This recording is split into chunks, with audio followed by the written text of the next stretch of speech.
everyone, my name is Aarti and you're watching HW News. This is our new weekly show called South Connect. In this segment, we will bring to you the latest political developments from across the southern states. So let us begin with Karnataka. The COVID-19 cases are rising in the country. Today, the cases breached the 1.5 lakh mark for the second straight day. In light of this, the restrictions are back in several states and Karnataka is not an exception to it. With the number of COVID-19 cases rapidly rising in Karnataka, the state government on Friday imposed a weekend curfew till January 19th, restricting movements between 10 p.m. on Friday and 5 a.m. on Monday. Only essential services will be allowed during this period. Health Minister K. Sudhakar on Friday said that as many as 107 new Omicron cases have been confirmed in Karnataka on Friday, taking the overall tally to 333. Now, this tally is as of Friday this week. So, what will be allowed and what will not be allowed during this weekend lockdown? So, marriage functions are permitted by the government. The events cannot have more than 200 people in open spaces and more than 100 people in closed places. All participants should strictly adhere to COVID-19 appropriate behavior. Restaurants, hotels and eateries will be allowed only for takeaways and home deliveries during the weekends. Since movement of trains and air travel is permitted, movement of public transport, private vehicles and taxis to and from airports, railway stations and bus terminals or bus stops and bus stands will be allowed to facilitate passengers. However, valid travel documents or tickets have to be produced by the passengers. Meanwhile, the Bengaluru Metropolitan Transport Corporation, also known as BMTC, has partially suspended bus services for the next 2 weekends, that is January 8th and 9th and January 15th and 16th in the city. 10% operations will be available from 6 a.m. to 10 p.m. only for people working in the essential services sector. Bengaluru metro trains will also run during the weekend curfew but with revised timings. The Karnataka State Road Transport Corporation will also reduce its services during the weekend curfew. Interstate travelers to Karnataka from Goa, Kerala and Maharashtra must carry RT-PCR negative reports regardless of the vaccination status. Shops selling food, groceries, fruits and vegetables, meat and fish, dairy and milk booth and animal fodder are allowed to function. Street vendors will also be allowed to function on weekends. PDS system shops are allowed to function and home delivery of all the items will be allowed 24/7. Patients and their attendants or persons requiring emergency need and eligible people intending to take vaccination will be allowed with valid proof.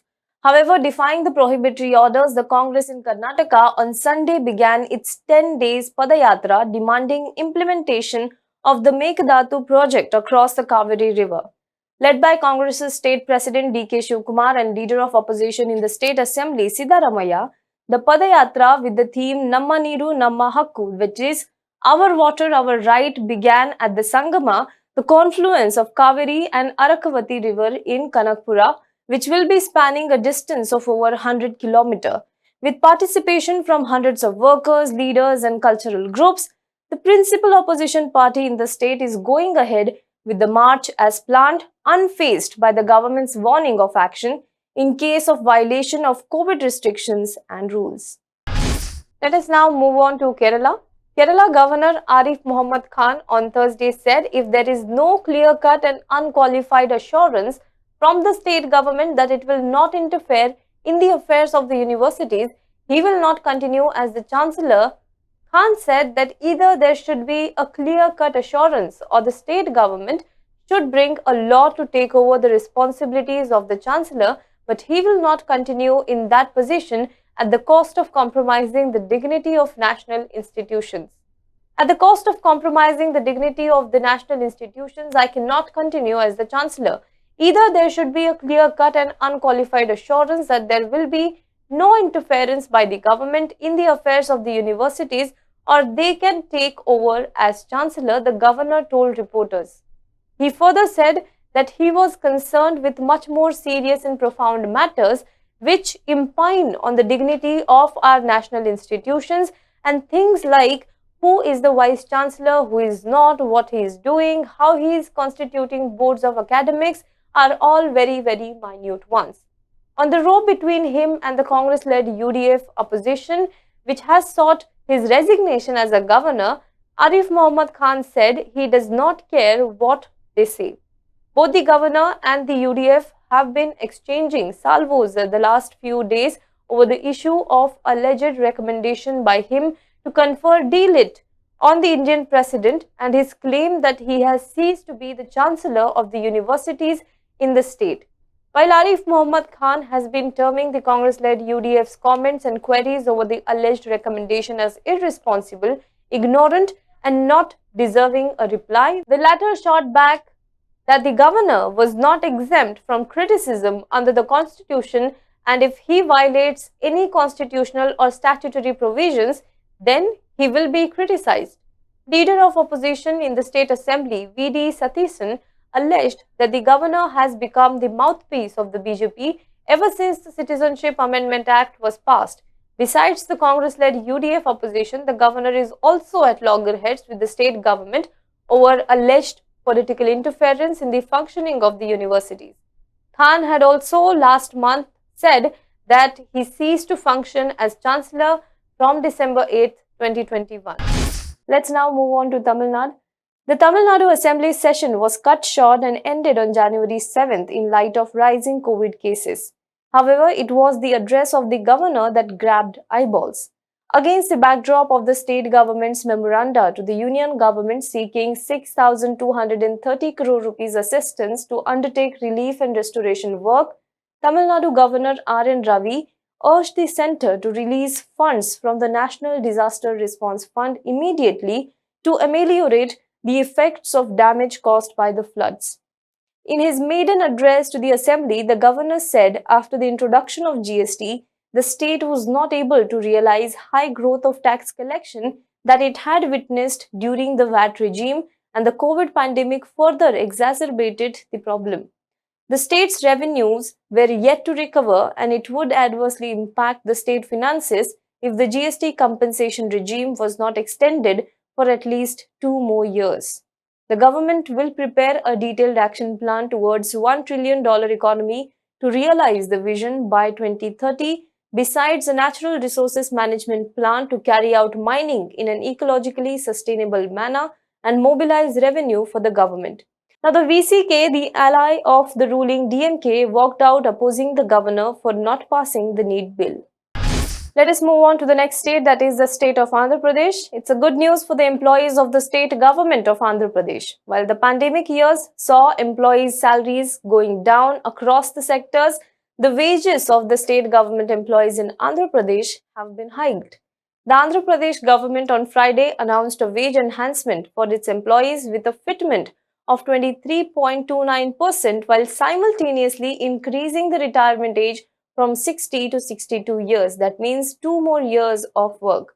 For the second day in a row, Chief Minister Y.S. Jagan Mohan Reddy held talks with leaders of various employees associations wherein he announced the wage revision, overruling the recommendations made by a high-level official committee headed by the Chief Secretary. The Chief Minister also set timelines for addressing various other pending issues of the employees by June 30th this year. Now, the pay revision would come into effect from July 1st, 2018, while the monetary benefits would be paid with effect from April 1st, 2020. Now, the new salaries with enhanced scales would be implemented from January 1st, 2022, including for contract and outsourced staff.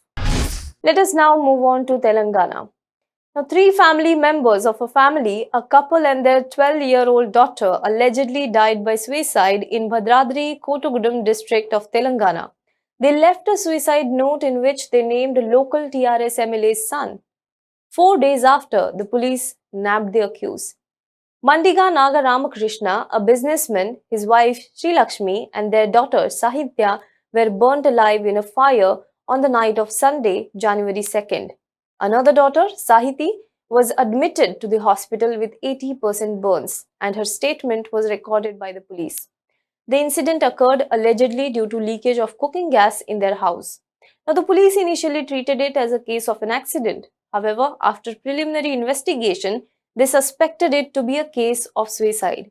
The police recovered some key documents and bills from the car of Ramakrishna.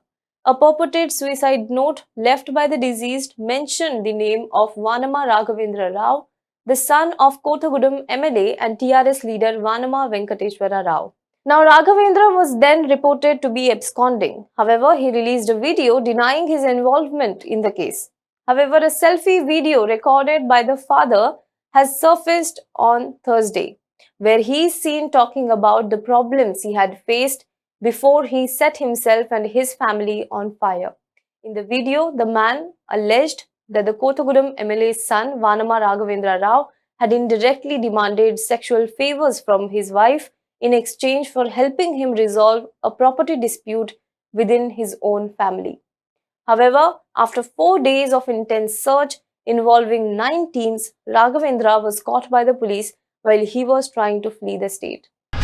That's it for today's show. If you are watching this video and have some suggestions, please do tell us in the comment box below. If possible, we will try and add it to our show. If you think a particular news or incident from the southern state is not getting as much attention as it should, please do write to us. Please do write to us in the comment section below, or you can write to us at info@hwnews.in. We will also consider it adding to our show.